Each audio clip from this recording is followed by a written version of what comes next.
Welcome ulit sa ating channel, Wengels TV. At nais ko lang guys i-share sa inyo ngayon yung bagong technique, paraan guys ng aking pagre-repair Meron tayong gagawing repair na palitan guys ng ng wisban kasi masyadong malaki ang kanyang wisline.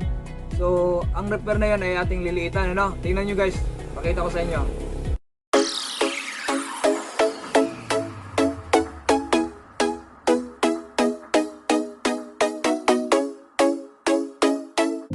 At ito yan guys, yung ating pants Ang waistline nito ay nasa 32.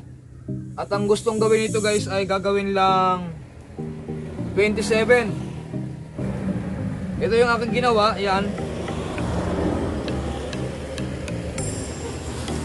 Inalas ko yung waistband niya. Ito, kinalas ko. Tapos yung topping na nito guys, yung topping dito sa 116 kinalas ko na rin para madali tayo, para hindi magtagal. At yung dito guys kasi ito dahil makapal ito, nadadaanan ito ng tahi dahil malaki ang ating ibabawas dito So kinalas ko na para tanggalin natin yung nakabukol dito At para magawa natin ng maayos. Sa side lang tayo magbabawas guys, sa side. 2.5, bali 5 inches ang mawawala. Kasi 32 guys yung ating waistline na ito at gagawin natin 27 lang So yan, sisimulan natin. Basta dito ang bawas natin. Yan kalasin nyo yung naka nakabisting na 116, nakatap. Ganito ang paggawa guys. Baliktarin nyo to.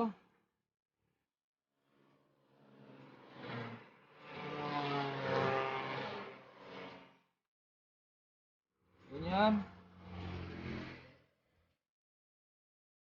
Tapos ang gagawin nyo guys, pasadahan nyo dito ng dito 1 1/4 mula rito pag ganon. I-proportion lang natin guys yung pag dito 1 1/4 pag ganon siya guys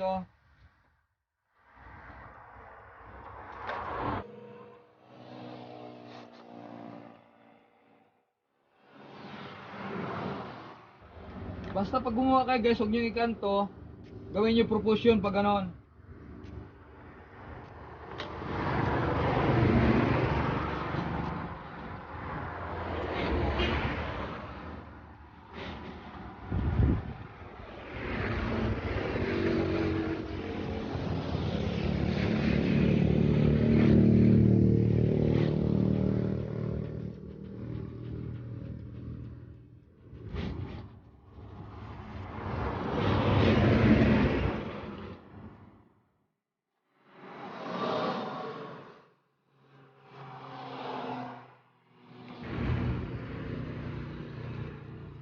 Yan guys, nakita nyo, naka-proportion, di ba? Hindi siya nakakanto Bawas natin. Kailangan maganda yung hubog ng ating pants. Ganon din gawin natin sa kabila.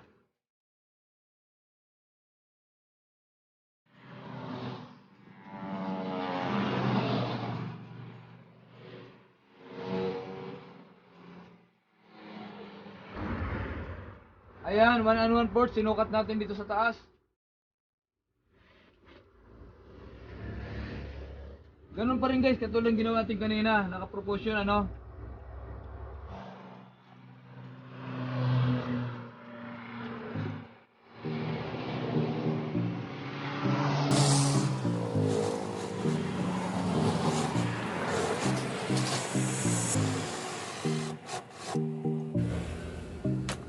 So ayan guys, pagkatapos nating pasadahan dito, ay wag na nating gugupitin guys yung dito. Wag nating gupitin para in case na lubusog yung may-ari nito, tumaba uli, ay pwede pa nating i-adjust uli.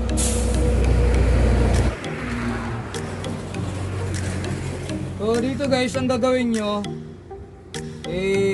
bawasan din natin ng 1 1/4 yung waistband. Kasi 1 1/4 ang binawas natin dito Kaya ganun din ang gawin natin dito sa ating waistband, 1 1/4. So magkabilaan na to, 1 1/4 guys ang ating gagawin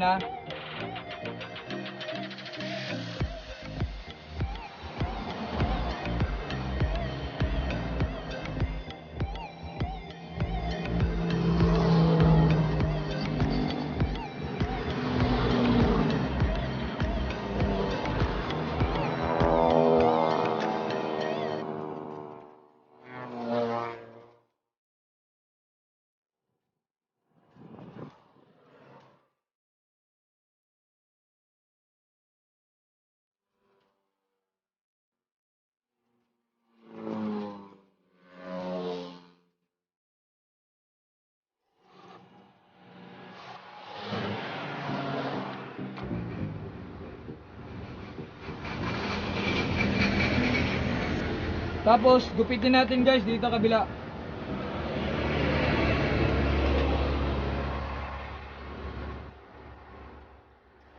Yan, gupitin natin para hindi makapal yung ating wishbone na dinugtong.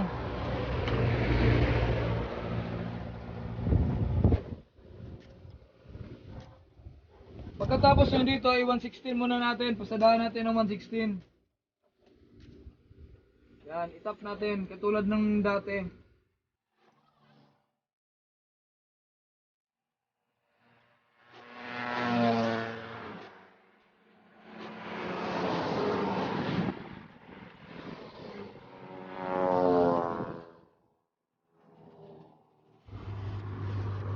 Yan, saka natin pasadahan muna dito sa ibabaw. Dito muna tayo sa ibabaw magsimula guys.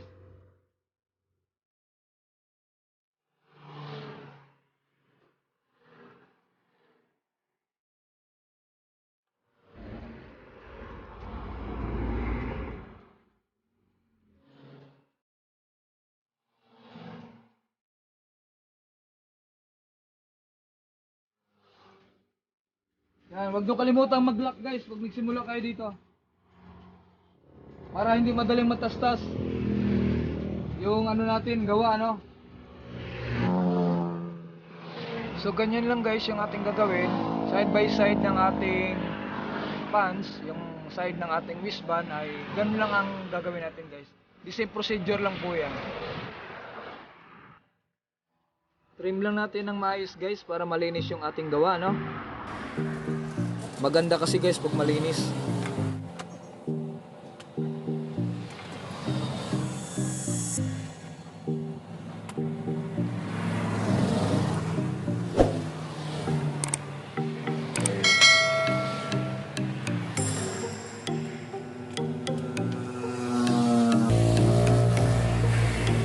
So ayan, susukatin natin kung umabot ba ng 27 yung ating ginawa. Ayun guys, oh, 27. So ayun guys, yung ating 32 kanina na wishbone ay nagiging 27 na ngayon.